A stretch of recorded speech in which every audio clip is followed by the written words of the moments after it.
पुणे पालिकेचा आपत्ती व्यवस्थापन कक्ष सतर्क आहे। मुसळधार पावसामुळे धरणातून विसर्ग वाढवण्याची शक्यता निर्माण झालेली आहे। पुणे पालिकेने आता विशेष पथकं सुद्धा याकरता नेमली असल्याचं कळतंय।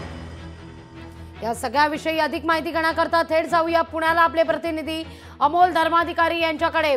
अमोल, काय अधिक माहिती आहे?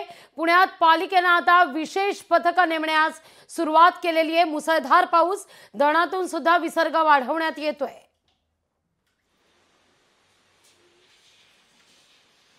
नक्कीच महानगरपालिकेने खबरदारी घेतलेली आहे, पण त्याआधी आपण काही पावसाची दृश्य बघूया। सकाळपासून पुणे शहरामध्ये मुसळधार पाऊस हा बरसतोय। पाण्याचा रिपरिप आहे ती काही ठिकाणी आहे, तर काही ठिकाणी मुसळधार पावसाला आता ही सुरुवात आहे। ही दृश्य आपण पाहतोय डेक्कन भागातली आहेत।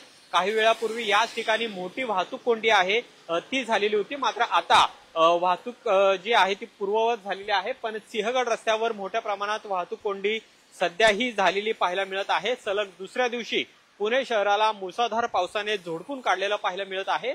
दुसरीकडे घाटमाता त्याचबरोबर धरण क्षेत्रातही मुसळधार पाऊस सध्या बरसतोय आणि त्यामुळे खडकवासला धरणातून सध्या 7000 क्युसेक्स वेगाने पाण्याचा विसर्ग हा मुठा नदीमध्ये करण्यात येत आहे आणि त्यामुळे तिथं सुद्धा प्रशासनाने खबरदारी घेतलेली आहे।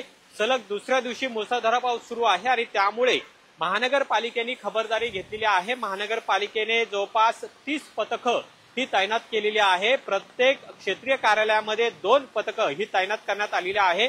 कुठल्याही भागामध्ये जर आपत्तीजनक परिस्थिती निर्माण झाली तर तातडीनं ही पथकं तिथं मदत कार्यासाठी रवाना करण्यात येतील अशी व्यवस्था पुणे महानगरपालिकेकडून करण्यात आलेली आहे। त्याचबरोबर अग्निशामक दलाचे जवानही सध्या तैनात आहेत।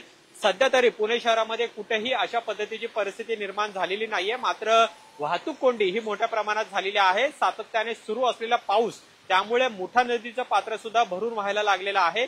अनेक रस्त्यांवर मोठ्या प्रमाणात पाणी सुद्धा साचायला आता सुरुवात झालेली आहे, पण सुदैवाने कुठेही अनुसूचित घटना आहे ती सुद्धा घडलेली नाहीये।